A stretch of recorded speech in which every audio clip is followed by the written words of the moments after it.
Em sistemas cristalinos cúbicos, ou seja, não hexagonais, os planos cristalográficos são especificados por três índices de Miller, H, K e L, sendo que o índice de Miller H é igual a N, ou seja, um número inteiro qualquer, vezes Azinho, que é igual ao comprimento de aresta do eixo X, dividido por Azão, sendo que Azão é o ponto no qual seria o valor no qual o plano intercepta o eixo X. Kzinho é igual a Nzinho vezes Bzinho, ou seja, o comprimento de aresta do eixo Y, dividido pelo ponto no qual o plano intercepta o eixo Y. E Lzinho é igual a N vezes Czinho, dividido por Czão, que é o ponto no qual o plano intercepta o eixo Z. Né? Então, fazendo uma representação aqui, uma representação geral, né? Se a gente teria, por exemplo, digamos que o plano toque o eixo X em Azão, nesse ponto, o eixo Y, digamos que exatamente aqui em cima de B, então esse aqui é Bzão, o eixo Z, ele toque, digamos, a 2/3 do caminho, Czão. Então, o meu plano seria esse aqui representado de verde. Quaisquer dois planos paralelos entre si são equivalentes e têm índices de Miller idênticos.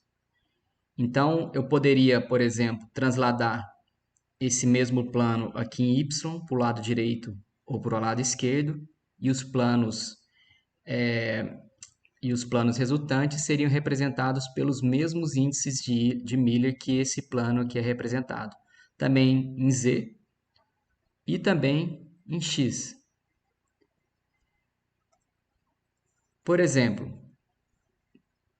determine os índices de Miller do plano mostrado na figura abaixo. Então, o plano que eu estou querendo é esse plano aqui em azul. Aqui nesse caso, esse plano está tocando a origem. E quando o plano está tocando a origem, eu preciso fazer uma translação. E eu posso transladar, como eu falei anteriormente, né, tanto em Y quanto em X, quanto em Z, que o plano resultante vai ser representado pelos mesmos índices de Miller. Então, isso quer dizer que, mesmo que eu translade, por exemplo, aqui para a esquerda esse plano, ou então para a direita, ou para cima, ou para baixo, para frente, para trás, o plano resultante vai ser representado pelo mesmo índice de Miller desse plano aqui em azul. Então, vamos transladar o plano em azul para a esquerda, em uma distância Bzinho. Então, eu vou sair daqui, eu vou tirar ele daqui e trazer, e vou levar ele nessa direção, da direita para a esquerda, percorrendo o eixo Y,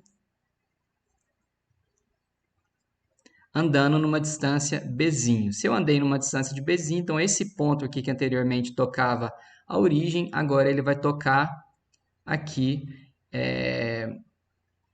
o eixo Y em menos Bzinho. E todo o plano vai ser transladado junto. Dessa forma, o ponto então no qual ele vai tocar o eixo X seria, na verdade, nenhum, né? Ele não toca o eixo X está aqui. Então, esse plano nunca vai tocar o eixo X.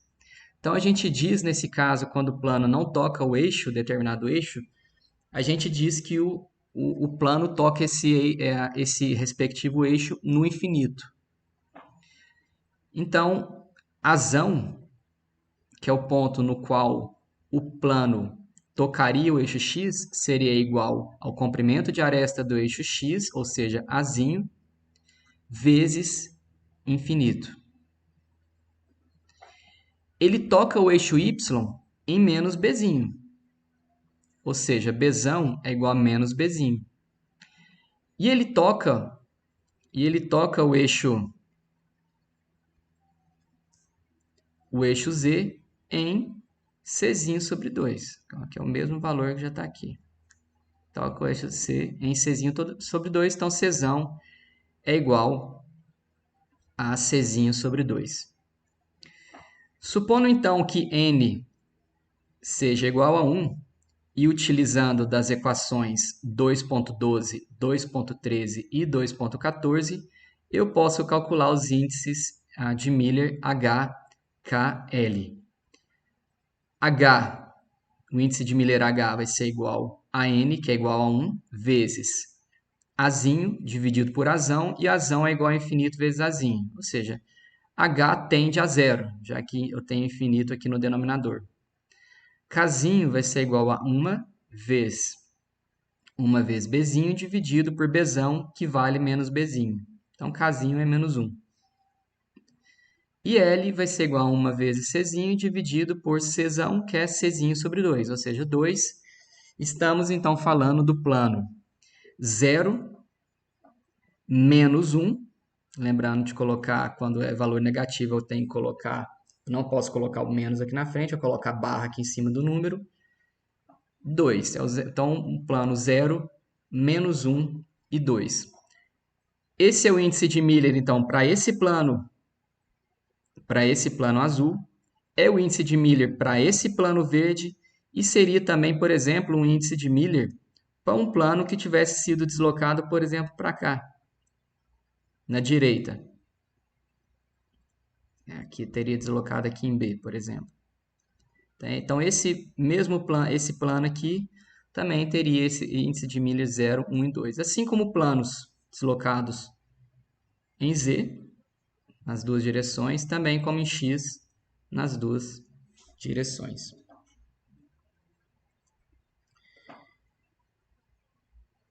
Para sistemas com simetria hexagonal, para sistema então com a simetria hexagonal, no qual existem então 4 eixos, nesse exemplo aqui, por exemplo, tem então o eixo A1, A2, A3, que estão separados entre si a um ângulo de 120 graus, como já foi dito na aula passada, então isso aqui vale 120 graus. Né? E todos eles são perpendiculares ao plano Z. Todos eles perpendiculares ao plano Z. Para sistemas hexagonais, utiliza-se o sistema de índices Miller-Bravais, que são os mesmos índices H, KL, representando, nesse caso aqui específico, né, os eixos A1, A2 e o L representando Z, e aqui o índice I representando o eixo A3, né, que é esse aqui. H, K e L é determinado da mesma forma que já foi mencionado anteriormente. E I é igual a menos H mais K. Resolvendo então aqui para esse exemplo, qual que seria então os índices de Miller-Bravais para esse plano aqui em rosa? Veja que o plano em rosa vai tocar o eixo A1 em Azinho. Isso aqui vale Azinho. Ou seja, Azão vale Azinho. Ele toca o eixo A2 nesse ponto aqui. Então, direção contrária ao eixo. Menos Azinho. Então, Bzão vale menos Azinho. E ele toca o eixo Z em Czinho. Então, Czão vale Czinho. Determinei, então, HKL. Quer dizer, agora eu posso determinar HKL, né? Supondo, então, que N seja 1. H vai ser igual a N vezes Azinho dividido por Azão, que é Azinho, ou seja, H é 1. Para Kzinho, 1 vez Azinho dividido pelo ponto onde que toca o eixo A2, que é Bzão, ou seja, menos Azinho, menos 1. Lembrando que os comprimentos de aresta aqui para esse sistema hexagonal são todos Azinho, né? Então, veja, para A1, isso aqui vale Azinho, para 2, isso aqui vale Azinho, né? Por isso que eu aqui, em vez de eu colocar Bzinho, eu já coloquei Azinho direto. E L vai ser igual a 1 uma vez Czinho dividido por Czinho, já que Czão vale Czinho, ou seja, 1. E aí eu posso calcular o índice I, que é igual a menos K menos H mais K, ou seja, H vale 1, K vale menos 1, 1 menos 1, 0. Estamos então falando do plano 1, menos 1, 0 e 1. Então essa aqui é a representação através de índices de Miller-Bravais desse plano aqui em rosa.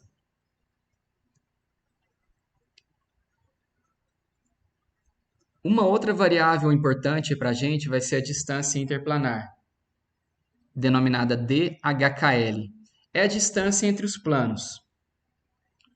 É a distância entre os planos com o mesmo índice, com os mesmos índices de Miller.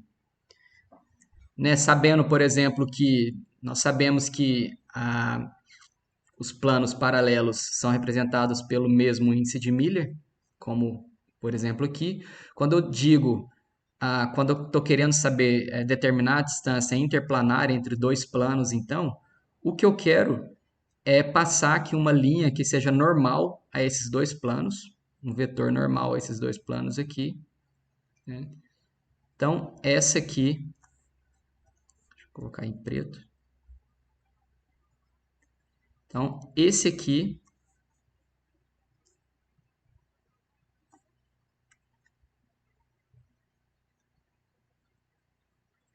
é a distância interplanar entre esses dois planos aqui. Ou seja, isso aqui seria a distância interplanar entre os planos que tem a representação,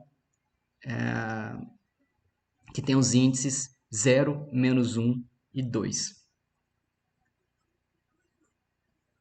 Então, supondo que então, sabendo que eu posso calcular essa distância interplanar, eu preciso saber como que eu faço isso. E a equação geral para cálculo de distância interplanar para sistemas cristalinos cúbicos é dado aqui pela equação 2.16. Então, a distância interplanar é igual ao comprimento de aresta Azinho dividido pela raiz de h ao quadrado mais k ao quadrado mais l ao quadrado. Por exemplo, o elemento cobre possui raio atômico de 0,128 nanômetros e estrutura cristalina CFC.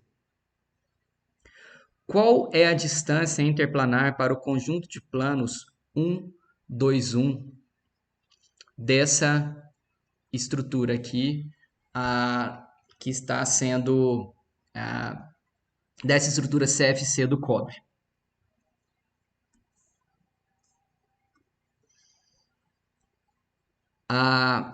Então, o plano é o plano 1, 2, 1.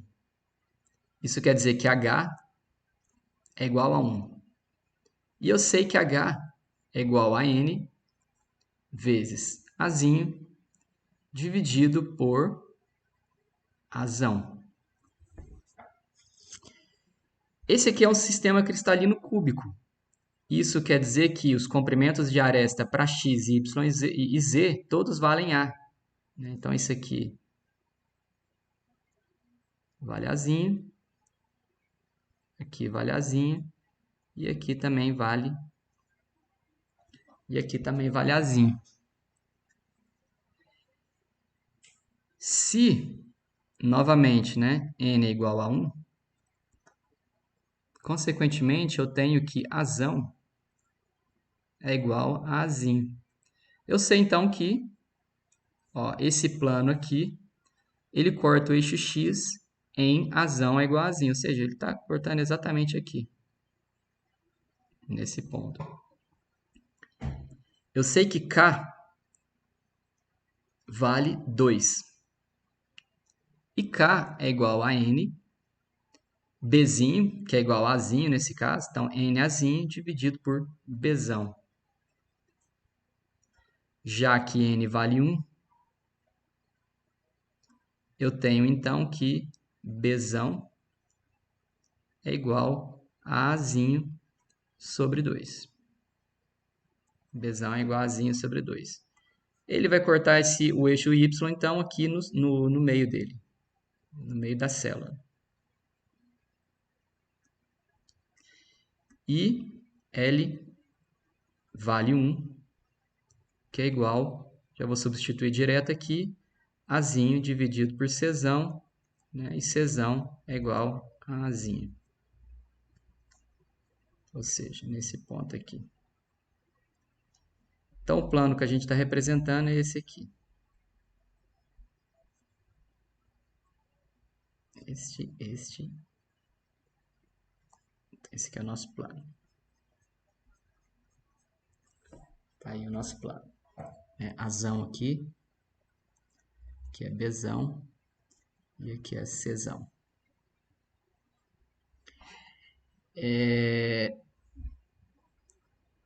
Beleza. Esse aí é o nosso plano. Eu preciso calcular o comprimento, eu preciso calcular a distância interplanar. Então, a distância interplanar, né? Opa, vou colocar em preto aqui. DHKL é igual a Azinho dividido por a raiz de H ao quadrado, H vale 1, ou seja, 1 ao quadrado, mais K ao quadrado, mais 1 ao quadrado, que vai ser igual a A dividido pela raiz de 6. Azinho sobre a raiz de 6. Nas aulas anteriores, né, para essa estrutura cúbica de face centrada, foi demonstrado que eu posso para a estrutura cúbica de face centrada, eu posso relacionar o comprimento de aresta Azinho com o raio do elemento. Da seguinte forma, Azinho é igual a 2 vezes raiz de 2 vezes o raio do elemento, que nesse caso aqui é o cobre. Então, a distância interplanar aqui, DHKL, vai ser igual, já que Azinho é isso, né? Então, 2 vezes raiz de 2 vezes R dividido pela raiz de 6. 2 vezes a raiz de 1 sobre 3 vezes R, que vale 0,128 nanômetros, que é igual a 0,148 nanômetros. Essa aqui vai ser a distância interplanar. Né? Supondo, então, o caso daquele exemplo ali anterior, essa distância entre os planos aqui, para a estrutura cristalina CFC do cobre, especificamente, vai valer 0,148 nanômetros.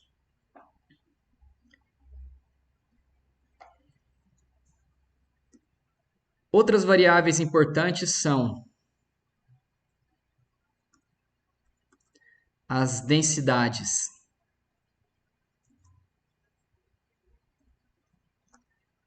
linear e planar.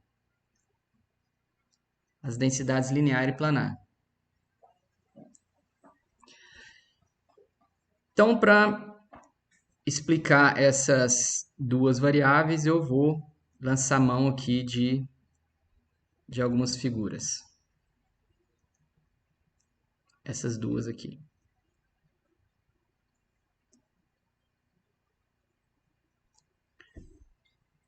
Então, olha só.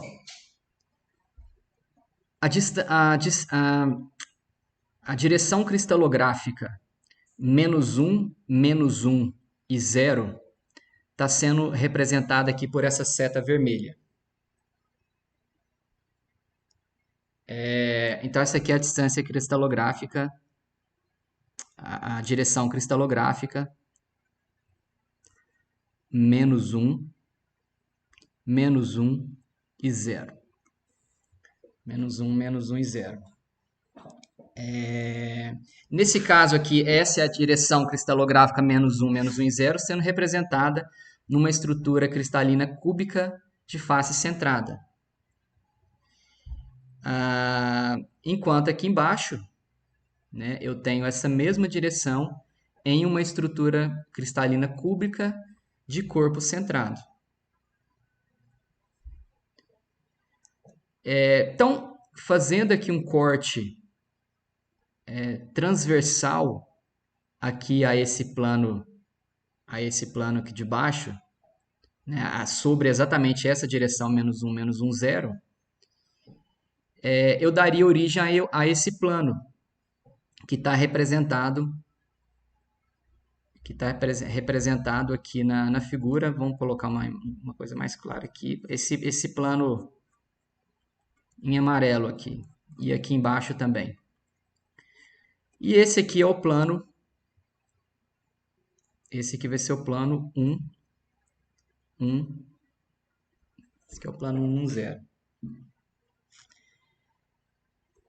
Então, dá para ver que aqui na direção menos um e zero, eu tenho aqui, fazem parte dela, dentro dessa célula unitária, 3 átomos, 1, 2 e 3, sendo representada aqui na estrutura, nesse desenho aqui, nesse esqueminha aqui da direita, pelos átomos D, E e F.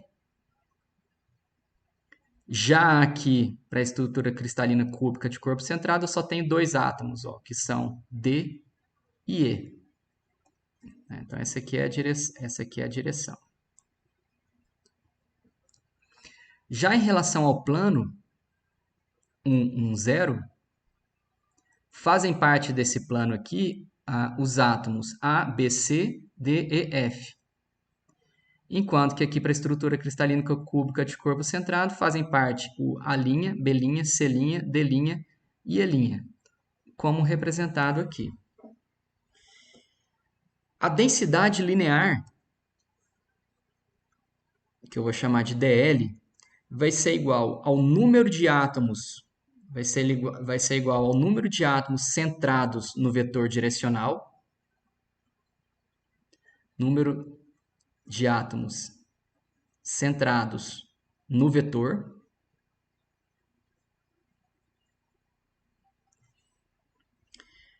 dividido pelo comprimento do vetor.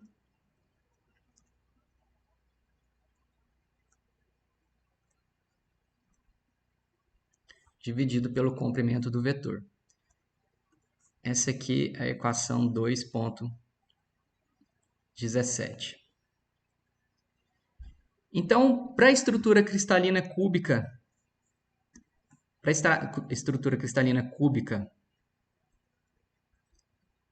de face centrada, DL para esse vetor menos um, 0, então DL para o vetor menos um, 0, vai ser igual ao número de átomos no vetor, ou seja, 2,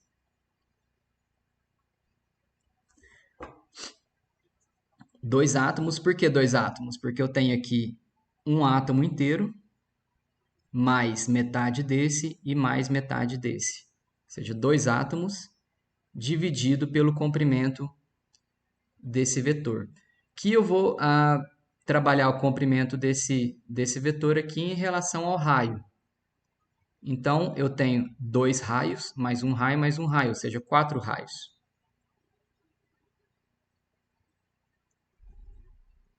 Ou 1 dividido para 2R. Então, essa aqui é a densidade planar. eu tenho 1 sobre 2R átomos por unidade de comprimento. Em relação ao comprimento, à densidade planar, que eu vou chamar de dp, a minha densidade planar vai ser igual ao número de átomos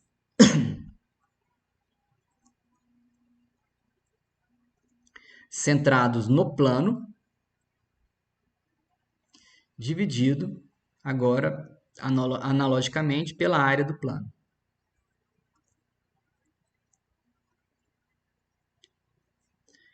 Que, novamente, né, vou chamar isso aqui de 2,18, e que, novamente, para a estrutura cúbica de face centrado, a densidade planar do plano, ó, desse plano aqui, 110, vai ser igual agora a 2 átomos. Por que 2 átomos? Porque eu tenho meio mais meio dá 1, mais 1/4, mais 1/4, mais 1/4, mais 1/4, isso vai dar 2. Então, 2 átomos dividido agora pela área. A minha área vai ser igual, ó, 2R vezes essa altura aqui. E em cálculos anteriores, nas aulas anteriores, foi mostrado que essa altura aqui vai ser igual a 2 vezes raiz de 2 vezes R. Beleza? Então, eu teria aqui 1 dividido por 4 raiz de 2 R ao quadrado. Então, átomos, a unidade disso aqui vai ser igual a átomos por unidade de área. Essa é a densidade planar. Uma família de planos contém todos os planos que estão cristalograficamente equivalentes. Isso é, com o mesmo empacotamento atômico, dp, quer dizer, dp e também as posições devem ser iguais, não somente o valor numérico para dp. Então, por exemplo, em cristais cúbicos, os planos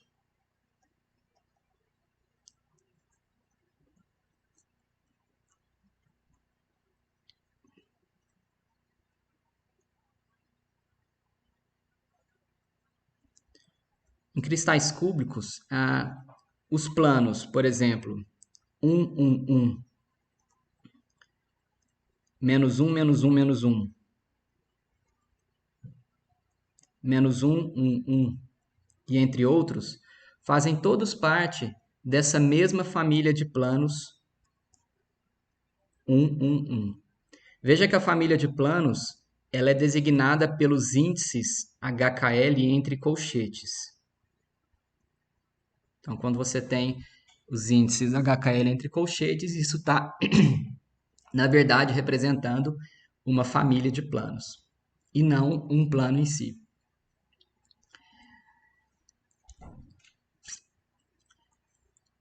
Vamos passar agora para estruturas cristalinas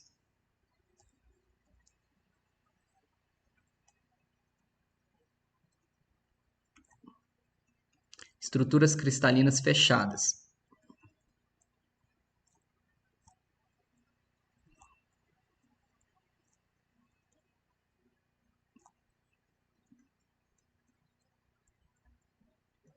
Ou, do inglês, close packed.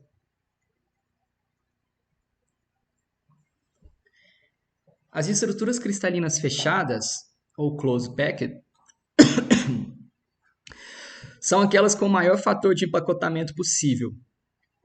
Ou seja, lembrando da sigla para o fator de empacotamento, Então, as estruturas fechadas são aquelas com o maior fator de empacotamento possível. No caso, 0,74.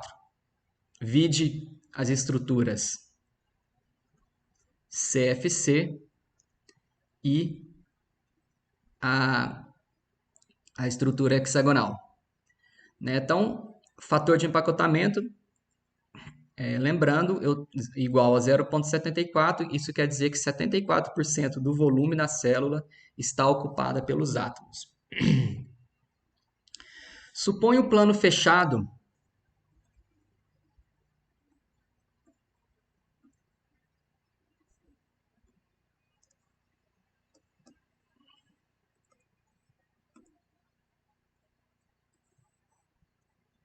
Suponha o plano fechado com átomos A. Eu posso inserir aqui, sobre esse plano, um segundo plano idêntico a esse original aqui, sobrepondo este plano aqui nas posições B, representado aqui por vermelho, como também nas posições C, representadas aqui, por exemplo, em verde.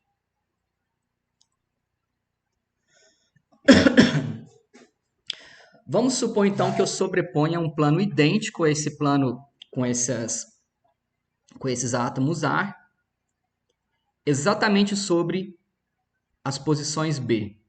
Então, isso é mostrado aqui na figura abaixo. A diferença entre as estruturas cristalinas cúbica de face centrada e hexagonal está na terceira sobreposição. Caso eu venha a colocar um terceiro plano, caso eu venha a colocar um terceiro plano sobre a posição A, então eu vou colocar um terceiro plano sobre essa posição A, aqui.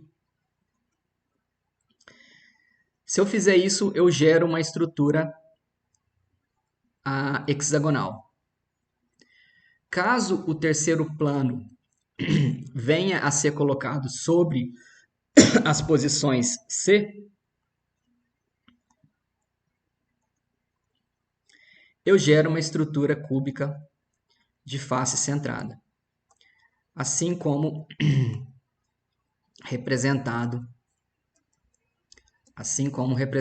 aqui na figura.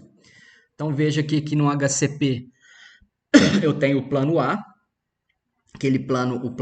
o plano representado pelos átomos azuis.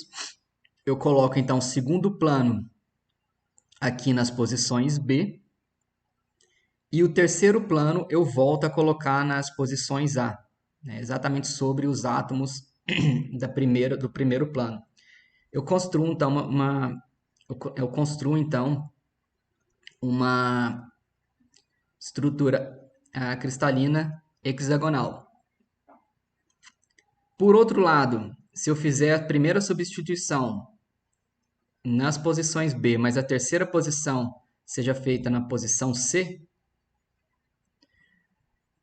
consequentemente, a quarta posição volta a ser uma posição A, e aí eu formo, então, uma estrutura cristalina cúbica de face centrada. A maioria dos sólidos cristalinos é composto de um conjunto de grãos. A maioria dos sólidos cristalinos é composto por um conjunto de grãos. E esses materiais, quando são formados por um conjunto de grãos,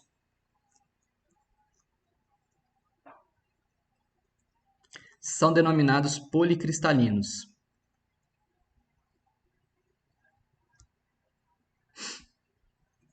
São desenhados policristalinos. A formação desses materiais inicia-se com o crescimento de pequenos núcleos com orientações aleatórias.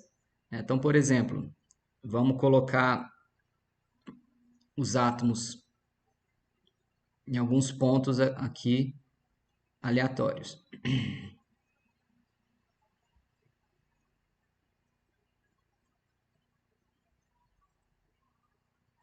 digamos, né? Uma representação. Os núcleos vão crescendo através da adição sucessiva de átomos que estão presentes na solução aqui ao redor. Então aí vai ocorrendo então o crescimento desses núcleos.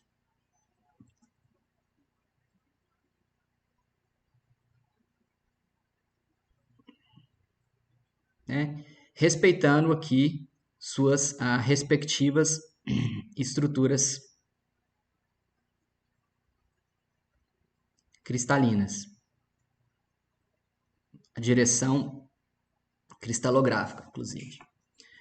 Né? Então, esses núcleos vão crescendo até que haja colisão com, por exemplo, com um grão adjacente, quando o crescimento é interrompido. Né? Então, aqui nessa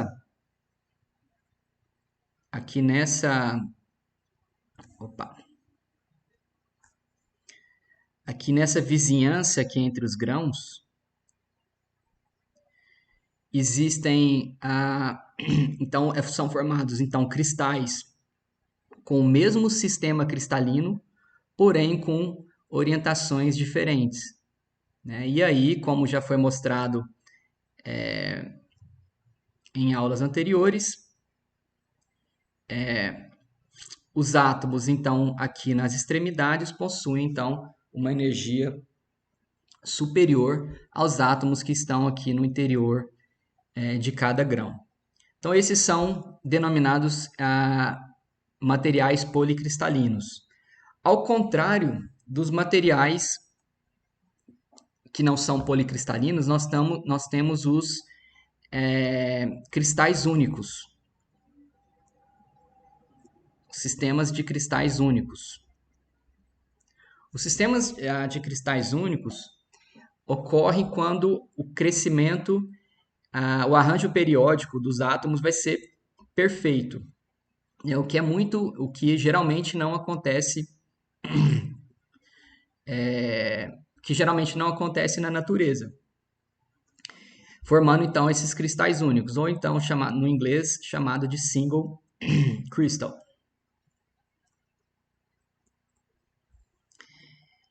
A forma desse cristal, né, do cristal único, geralmente é característico da estrutura da qual ele é formado. Então, por exemplo,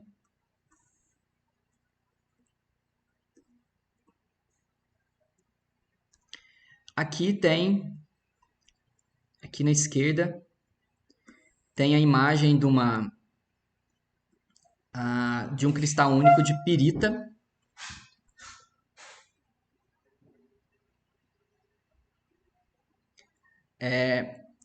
Que a pirita é na verdade um disulfeto de ferro com estrutura cristalina CFC. A estrutura cristalina da pirita é um tipo modificado da estrutura cristalina do cloreto de sódio, com os átomos de ferro representado aqui por azul, ocupando as posições do sódio aqui nos vértices da célula unitária e também nas faces. E os pares de sulfeto são ligados por ligados ao ferro através de ligações covalentes. E esses átomos de sulfeto ocupam, por analogia na estrutura do NaCl, os lugares do cloro.